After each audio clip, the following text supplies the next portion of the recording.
Now I'm going to add a JavaScript file, so we'll see then how to interact with our files on the back end.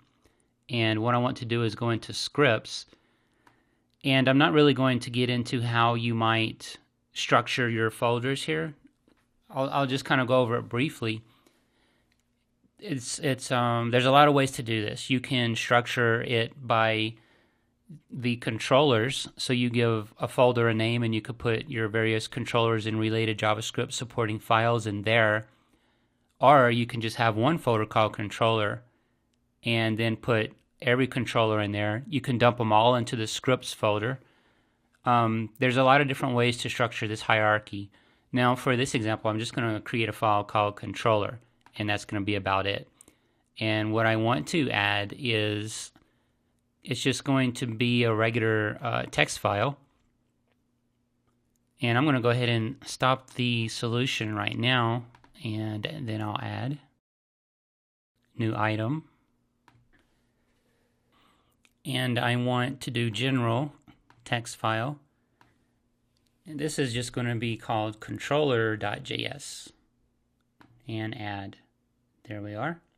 So I'm going to first define the module for this, and that's going to be the first line inside of my controller. Now I could create maybe module.js and use that just for this particular line of code, but I'm going to keep it really simple and put everything inside of one single file. So I'm going to do a var my app. This is going to be the name or the variable that holds the reference to my Angular application. And then I'll do Angular dot module my app. And that's the literal name of my application. And I'm not going to be passing anything into this. And then I'm going to define my controller. So in this case, I'll do my app and I'll say controller. I'll define my controller.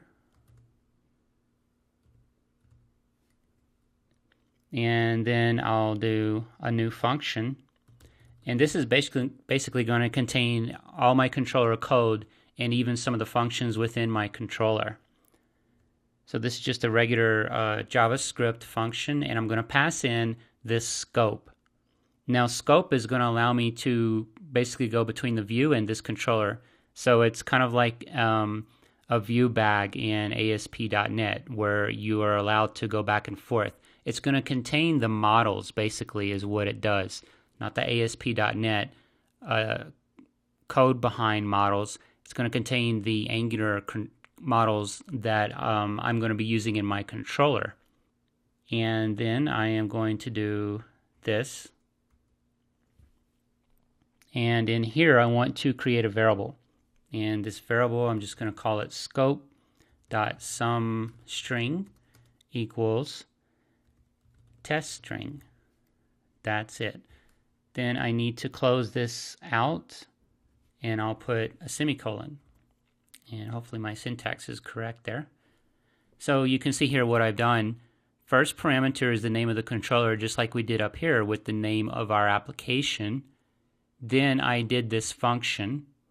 And in the function, I'm passing this one parameter of scope. When you define your controller, this is going to be the basic pattern, and you'd want to use this scope so that you can go back and forth with your views.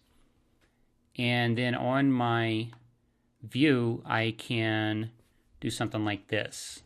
From controller, and I'll say some string. I think that's what we had, and I'll do this. And just checking to make sure I had my name correct.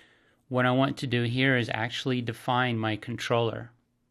Sorry, not define it, but I want to provide the reference. We defined it in our JavaScript, but here I'm going to provide a reference. So I need to use another directive. This directive is going to be the controller directive. You can see Visual Studio is giving me some IntelliSense there to help me out with these directives. And now if I save this and I run it, we should get the output of some string here. So you can see now I've got a few issues because my code is not rendering. So let's see what's going on. Now this part right here shouldn't be an issue. That should be okay. The issue is likely in what I did with my controller. And actually, if we go back over here, I didn't provide the reference to it. So what I'm going to do in that case is drag this up here and save. That should get us a reference. And now I should be able to just go back to the browser and see what happens there. Refresh this. Because again, we're doing all client-side code here, and all we have to do is refresh our browser, and it should go ahead and render things. We don't have to do a whole new compile. So I still have some kind of problem going on, and because I can see these variables are not rendering out. Let's see, we've got our reference, we've got our Angular as the top script definition above our other scripts. I'll go back to my controller, and that looks good. Go back here. I think the issue is that I haven't provided a reference to the name of our application. We're still just using this ng app. So what I need to do in this case is equals my app. And I think that was a capital M, lowercase. So I'll save this, go back here.